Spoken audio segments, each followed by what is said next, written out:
मित्रों, यह एक सवाल है कि अच्छे लोगों की मृत्यु जल्दी क्यों हो जाती है। अक्सर यह देखा जाता है कि अच्छे से और धर्म से चलने वाले लोगों की मृत्यु अक्सर जल्दी ही हो जाती है। शास्त्रों में तो बताया गया है कि कलयुग में लोग की उम्र 30 साल ही रह जाएगी और कलयुग का अंत होते होते इंसान की औसत उम्र 20 साल ही रह जाएगी। आपने यह भी सुना होगा कि भगवान अच्छे लोगों को जल्दी बुला लेते हैं। मित्रों, धर्म कोई सा भी क्यों ना हो, हर किसी में यही बताया गया है कि जिसने इस धरती पर जन्म लिया है उसकी मृत्यु निश्चित है। और अगर बात सनातन धर्म की करें तो इसकी एक मान्यता के अनुसार बच्चे के जन्म की 6ठी रात को ब्रह्मा जी उसकी किस्मत लिख देते हैं, जिसमें उसके आने वाले कल जैसे विवाह, पढ़ाई, नौकरी, यहाँ तक कि मृत्यु की तारीख तक में लिख देते हैं। यह निर्णय तो भगवान ही कर सकते हैं कि उसकी उम्र कितनी है। आपने यह कहावत भी जरूर सुनी होगी, जितनी चाबी भरी राम ने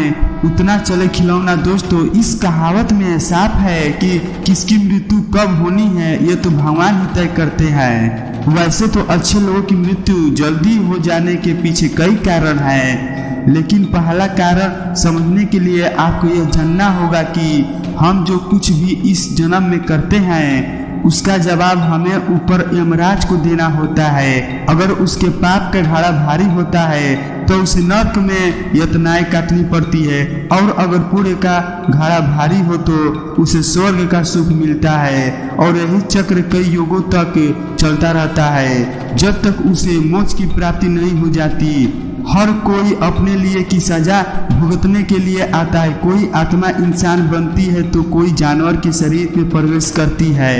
यह उसके सचित कर्मों के आधार पर ही तय होता है। इसके अलावा उसे जन्म देने वाले माता पिता के संस्कार भी उसके अंदर आते हैं। इसके बाद वो जो कर्म करेगा उसके हिसाब से उसे पूरे आत्मा या फिर दुरात्मा कहा जाता है। अब यही पूरे आपकी मृत्यु की तारीख को भी बदल देती है। जिस तरह से एक जेल में रहने वाले कैदी के व्यवहार को देखा उसकी सजा कम कर देता है, ठीक उसी तरह भगवान भी देखते हैं कि इंसान मृत्यु लोक में जाने के बाद अच्छे कर्म कर रहा है और उसे अपने किए की सजा मिल चुकी है, और जब उन्हें लगता है कि अब उसे मृत्यु लोक में नहीं रहना चाहिए तब वो उसे बुला लेते हैं। भगवान के दंड विधान के अनुसार हर व्यक्ति को केवल उतना ही दंडित किया जाना चाहिए जितना उसके पास किया है।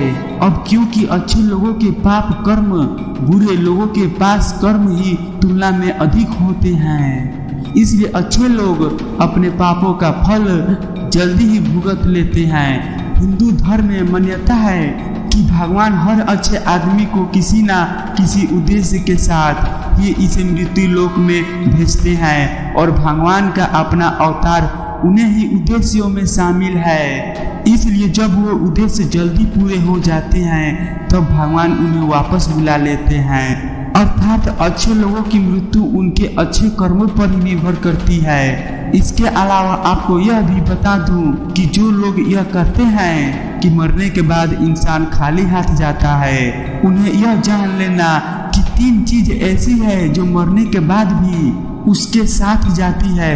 एक है सचित कर्म, दूसरा है समूर्त और तीसरी है जागृत। इसलिए आप अब किसी से यह मत कहना कि आप खाली हाथ आए थे और खाली हाथ जाएंगे। क्या आपने कभी एकांत में यह कभी सोचा है कि आपको यह मानव जीवन क्यों मिला है? तो दोस्तों, महाभारत में युधिष्ठिर महाराज के एक प्रश्न के उत्तर में भीष्म पितामह ने कहा था कि मनुष्य से बढ़कर कोई भी जीवन नहीं है। आपको यह जानकर आश्चर्य होगा कि 84 लाख योनियों के बाद हमें मनुष्य की जीवन मिलता है और संसार के सभी प्राणियों में मनुष्य ही सबसे श्रेष्ठ है। इसकी वजह है मनुष्य में सत्य एवं का विवेक कराने वाली हमारी बुद्धि का होना। लेकिन इस धरती पर हम दुनियादारी के चक्र में कुछ इस तरह फंस जाते हैं कि हमारी बुद्धि सीमित दायरे में ही सीमित कर रह जाती है। हम सांसारिक सुखों को ही सब कुछ मानकर उसमें लिप्त रहने में ही अपना सौभाग्य और अपने जीवन की सफलता समझते हैं। यह गलती हम कर जाते हैं क्योंकि इसके बावजूद कोई भी व्यक्ति यह दावा नहीं करता कि वह पूरी तरह से सुखी है। सच्चाई यह है कि हमें सामान्य मानव जीवन के उद्देश्य की पूर्ति के लिए निरंतर प्रयास करने रहना चाहिए। यह सच है कि अपने और अपने परिवार का भरण पोषण की जिम्मेदारी हमारी है।